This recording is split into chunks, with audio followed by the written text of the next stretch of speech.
Hello. So we've got a question about how to create and promote online courses. This question has come in from Alina Van Natta. Alina, I hope I pronounced your name correctly.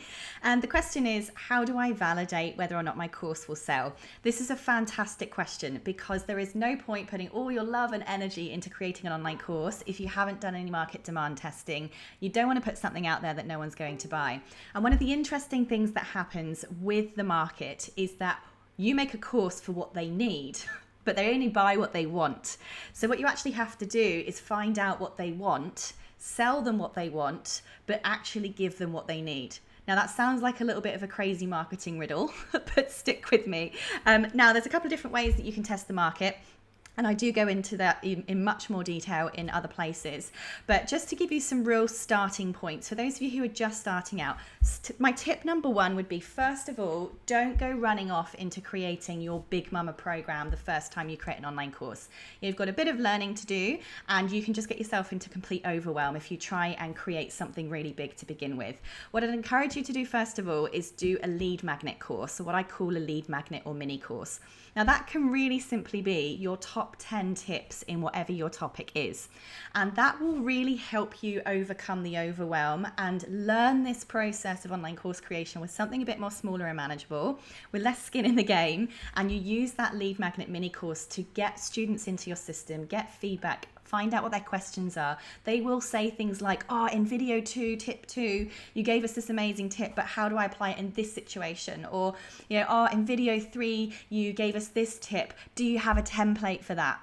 And that is then you use that feedback from this little mini course, which by the way is building your email list, double bonus, to then start building out your Big Mama program, okay? Because the students themselves are going to be telling you what they want in the Big Mama program. So look, I haven't answered the question yet, but that's a starting point that I really encourage people go with, so that they don't just go, this is too big, and then you never get your course out to the world. And that would just be terrible because there are so many people that could be learning from you. So in terms of market testing, let me give you a couple of real starting points. This is for absolute newbie, beginner, really, really simple tips. And there's much more advanced stuff, but here we go. Now, one of my favorite places to check if there is market demand for something is something called answerthepublic.com. So if you just go to Google and go to answerthepublic.com, it'd help if I could spell. That just did not work. Answerthepublic.com. I have no idea what that is. I just typed in the wrong thing. Here we go. So answerthepublic.com is a completely free website that basically aggregates what people are typing into Google. You want to create an online course that people are asking questions about, talking about, and that is trending. They are the three things you need to check when it comes to checking whether your online course has market demand. Are people talking about it? Are they asking questions about it? And does it have market, and is it trending? So this is one of the places to check, are people asking questions about it? So what you're going to do is you're going to take a look at this bloke here, scroll down a little bit. Now type in your topic. Now let's pretend hang on, I've got something going off on another page over there. You want to type in the keyword for your topic. So let's pretend you are, you sell essential oils, okay? Let's type in essential oils, hit get questions. Perhaps you're going to do an online course on how to use essential oils, which ultimately sells your essential oils. I don't know. Random example. Now look what happens. It actually brings up all the questions that are most commonly being typed into Google on that topic. All right. So you've got how, why, when, are, what, who. So which essential oils are safe for dogs? Which essential oils are safe for cats? Which essential oils go well together? What essential oils are good for asthma? Essential oils are best for inhaling. Which essential oils are good for anxiety? These are the questions that the actual world is asking Google. So what you want to do is answer these questions. Now, by the way, not only is this amazing for your online course, all you have to do is go through this little circle and go, well, which of these questions can I answer and provide an answer to? Boom. There's the start of your online course. And you know people want it because that's what they're asking Google. Yay. I mean, it's so simple. It doesn't need to be that hard.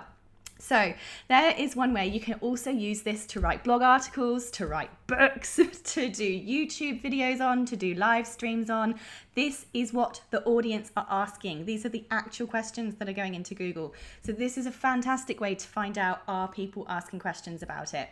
Now, another thing you want to find out is it trending?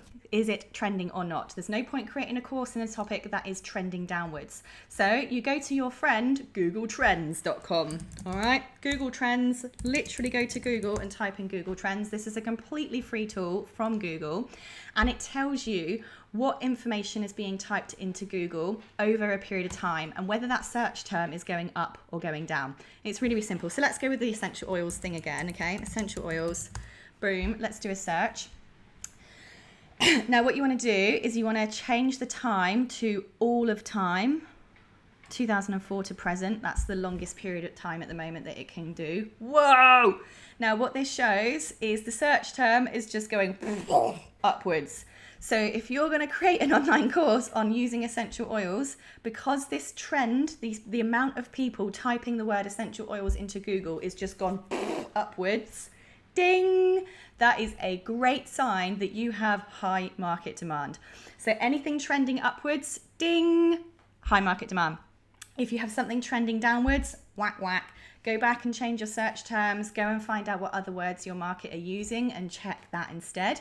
Now, if you have something that's like a completely flat line that comes out of this, that is also good. If it's consistently the same level all the time, it's also a good sign of market demand. Why? Because that means that it's an evergreen popular topic. This could be things like how to get rich, how to make money, how to have better relationships, how to be happy, how to lose weight, leadership, like all those kinds of things. Like they're kind of timeless topics. They're always going to be what people want, right? Happiness, money, leadership, all those kinds of things. So straight lines, good. Trending upwards, good. Trending downwards, whack, whack, don't do it. Now, the other place you can check is in Facebook groups where your audience hang out. Now, this, I'm going to actually do a little bit of promo for the group that this question was asked in. So if you go into any Facebook group, and this is where I've got this question that was asked by Alina, you can go inside the Facebook group, and inside the group is a secondary search box, right? So I can now type in essential oils, if that was my topic, right? And it will bring up all the questions that are being asked with that keyword in there. And more often than not, you can find questions and you can go, okay, well, if people are asking that question in the place where I hang out, then clearly people are talking about it, people want to know about it, and that means it is potentially a topic of high market demand. So look, there are many more tips that I give in other places, but I hope that helps get you started. I mean, you can use those alone as an absolute help on the fact that those things will tell you whether you've got a course that is worth pursuing and looking further into developing. So how to check whether your course has market demand and validate its profitability. Tick. Hope that helps. See ya.